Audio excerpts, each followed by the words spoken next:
우리나라를 불바다로 만드는 핵심 전략, 국민 수십만의 목숨을 빼앗을 북한의 핵미사일, 스커드를 아시나요?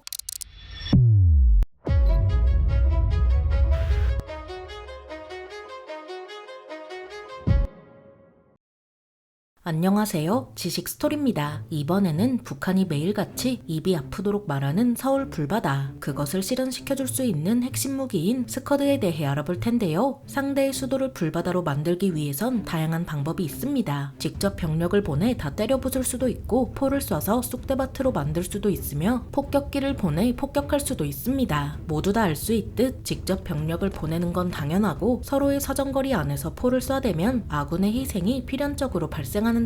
그래서 2차 대전부터 사랑받아왔던 방법이 바로 폭격이란 수단이죠. 과거 독일도 영국과 프랑스 사이의 바다를 직접 건너가는 것이 쉽지 않았던 탓에 런던에 폭격기를 보냈습니다. 하지만 런던은 대공포로 도배되어 있는 데다 전투기가 나와서 폭격기를 요격하는 탓에 큰 효과를 보지 못했습니다. 이때 제대로 혼내지 못했던 것이 분했던 건지 1944년 하필이면 독일이 패망할 때쯤 이상한 걸 런던으로 날리기 시작했는데, 그건 바로 V2 로켓이었죠. 초기형 로켓이었기 때문에 V2 로켓의 명중률은 눈 감고 공을 던지는 수준에서 벗어나지 못했는데요. 조약한 수준의 자이로스코프로 수직과 수평을 맞췄고, 시간에 따라 천천히 각도를 조절해서 방향을 틀어 날아가는 방식이었습니다. 중간에 바람을 잘못 만나서 이동 시간이 바뀌면 엉뚱한 곳으로 날아가는 것이 바로 V2 로켓이었죠. 그런데도 이 로켓은 영국으로서는 공포였습니다. 언제 어디서 날아올지 모르는 놈이 언제 어디에 떨어질지도 몰랐기 때문인데요. 눈 감고 공을 던지는 사람 앞에 있다면 조금이나마 이해가 될 수도 있겠죠. 어떻게 운이 좋아서 봤다고 해도 요격도 불가능해서 알고도 맞는 수밖에 없었습니다. 하지만 독일이 이런 걸 만들어냈다고 해도 전황을 뒤집을 순 없었고, 결국 영국의 야그를 올릴 만큼 올리기만 한 뒤 전쟁이 막을 내렸는데요. V2에 두들겨맞아 약이 올랐던 영국은 물론 미국과 소련은 이 로켓에 엄청난 관심을 가지고 쥐잡듯이 뒤져 로켓과 개발진을 확보했습니다. 그 개발진은 각 나라에 가서 서로 다른 로켓 무기들을 탄생시키는데요. 미국은 이것을 잘 살려 아폴로 프로젝트에 이용하기도 했었죠. 소련도 마찬가지로 이 로켓을 확보해 씹고 뜯고 맛보고 즐기며 로켓을 만들었는데, 그것이 바로 V2 로켓의 복제품 R1입니다. R1은 단순한 V2 복제품이라 눈 가리고 공을 던지는 수준의 정확도는 무조건 개선해야만 했는데요. 이런 와중에 미국과의 경쟁 구도가 서면서 소련은 인민의 자존심을 걸고 로켓을 만들어야 했습니다.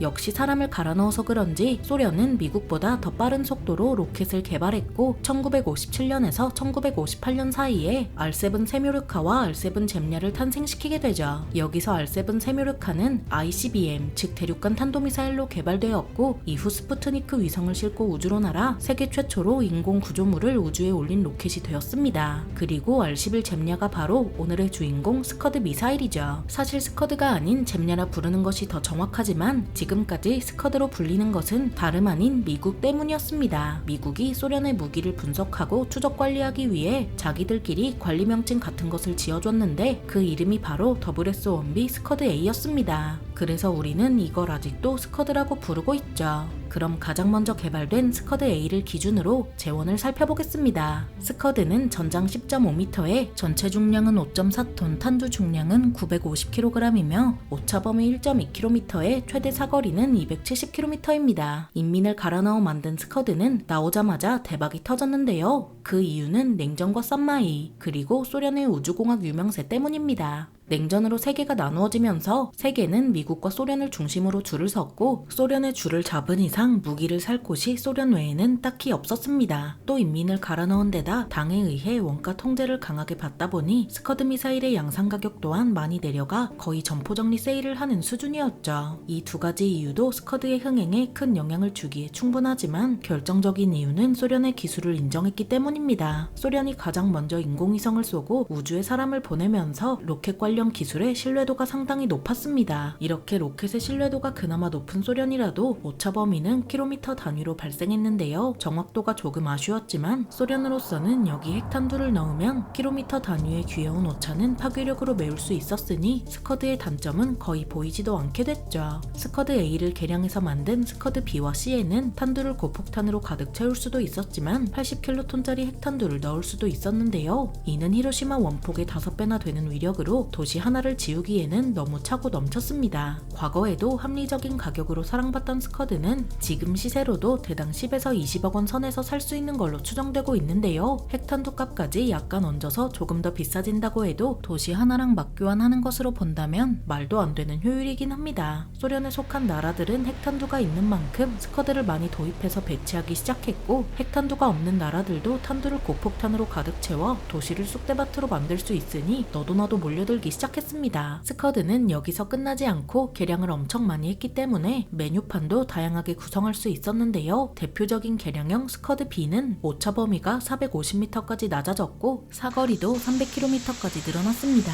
이때부터 스커드 미사일을 차량에 얹어서 기동성을 향상한 모델인 9K72도 본격적으로 운용됐죠. 스커드 C는 B의 사거리 연장 모델인데 탄두 중량을 조금 줄여 500km라는 엄청난 사거리를 기록하기도 했습니다. 또 여기서 정확도를 한 번 더 개선한 스커드 D는 지형을 사진과 대조해 유도하면서 정확도가 매우 높아졌는데 오차 범위가 2m에 달하는 기록을 세우기도 했죠. 이렇게 매력적인 미사일이 종류도 다양해서 장바구니에 골라 담을 수 있으니 주문전화가 폭주하는 건 어찌 보면 당연했습니다. 1970년대부터 찍어낸 스커드 미사일만 7,000발이 좋게 넘으며 소련을 포함해 32개국이 도입한 베스트셀러 미사일이 되었죠. 이렇게 많이 만들어지고 팔리면서 가격이 더 내려가게 되었고, 내려간 가격은 더 많은 국가로 더 쉽게 팔려나가게 만들었습니다. 이때 스커드를 대량으로 도입한 대표적인 나라가 바로 이라크인데 뭔가 예상이 되지 않나요? 1980년 9월 22일 이라크가 이란을 침공하면서 전쟁이 벌어졌을 때 이 스커드를 폭죽처럼 터뜨리기 시작했습니다. 아직은 냉전 시대였기 때문에 스커드를 실전에 쓸만한 기회가 적었는데 이란 이라크 전쟁에서 거의 실험해준 꼴이 됐습니다. 스커드가 본격 사용되는 전쟁이 터져버렸죠. 이라크는 이때 이란에 스커드-B 미사일을 무려 100발이나 쏠 정도로 스커드 미사일을 적극적으로 사용했는데요. 시원하게 미사일 공격을 받은 이란도 리비아를 통해 스커드-B를 입수해서 이라크 수도 바그다드에 시원하게 쏴버렸습니다. 나라가 딱 붙어 있다 보니 서로의 핵심 목표물을 스커드로 타격하기 안성맞춤인 상황이었습니다. 원래 이란은 스커드를 구경하려면 자기 쪽으로 날아오는 스커드만 구경할 수 있어야 했지만 스커드를 구해와서 날려버리니 이라크는 매우 당황할 수밖에 없었습니다. 게다가 이 상황은 이라크에 상당히 불리했는데요. 이란 국경에서 이라크 수도까지는 100km 남짓이라 스커드 사정권에 충분히 들어가서 이란은 충분히 이라크 수도를 때릴 수 있지만 반대로 이란 수도까지는 500km 가까이 떨어져 있어서 기존의 스커드로 어떻게 해볼 방법이 없었습니다. 그래서 이라크는 소련의 사정거리가 900km인 WS-12 미사일을 팔아달라고 요구했지만 소련은 핵심 무기를 팔 수 없어서 거절했죠. 결국 안 주면 내가 만들겠다는 이봐 해봤어? 라는 정주영 정신으로 이라크는 스커드-B를 개량해 무려 사정거리 1000km짜리 스커드 미사일을 만들어냈는데요. 그렇게 서로의 수도에 공평하게 스커드를 때려박는 멸망전이 시작됩니다. 이렇게 스커드 미사일의 개량형은 소련에서만 만든 것이 아니라 사용국에서 만들어내기도 했기에 그 파생형이 김밥천국 메뉴판을 방불케 했죠. 이렇게 정말 많은 곳에서 스커드를 애용하니 북한도 가만히 있을 수 없었습니다. 스커드 하나면 서울은 물론 부산까지 불바다로 만들어서 미군이 들어올 항구를 날려버릴 수도 있었고, 조금 더 멀리 날아가면 일본의 미군 기지까지 날려버리니 머뭇거릴 이유가 없었죠. 북한은 스커드 B와 C를 들여와 자기 입맛대로 뜯어고쳐서 화성 미사일이란 것을 만들어냈습니다. 북한이 이 스커드를 러시아로부터 받았다고 생각할 수 있는데 스커드의 출처는 전혀 다른 곳인 이집트였습니다. 사실 7, 80년대 북한과 이집트는 상당히 교류가 잦았기 때문에 이때 스커드 B를 북한에 넘겼을 거로 추정하고 있습니다. 그렇게 받아온 스커드를 뜯어서 새로 만든 게 바로 화성 미사일이죠. 현재 북한이 보유한 화성 5는 사거리가 300km 정도라서 남한 대부분이 사정권에 들어옵니다. 심지어 화성 6은 사거리가 500km니 더 할 말이 없죠. 여기서 사거리를 보면 알 수 있듯 화성 5와 6은 정확히 한국을 겨냥하고 있는 무기인데요. 북한이 미쳐서 러시아나 중국을 때릴 게 아니라면 한국 말곤 닿는 곳이 없기 때문입니다. 여기에 핵탄두까지 장착한다면 북한이 말하는 서울 불바다는 충분히 달성할 수 있는, 실현할 수 있는 목표죠. 이런 화성 시리즈의 정확한 수는 북한만 알고 있겠지만 여러 기관의 조사에 따르면 최소 300발 정도 보유하고 있는 것으로 추정되는데요. 이걸 한 번에 쏟아부으면 수도권을 완벽하게 방어하는 건 불가능에 가깝습니다. 그래서 쏘기만 하면 최소 도시 하나 또는 수십만 단위의 국민이 희생되는 참사가 벌어지겠죠. 다만 우리나라도 이러한 북한의 속내를 손바닥에 있는 주름 보듯 훤히 내다보고 있어 쏘기 전에 두들겨 패는 킬체인, 미사일을 방어하는 KAMD, 맞더라도 수백 배 응징하는 KMPR로 대응합니다. 김정은이 노망이 난 게 아닌 이상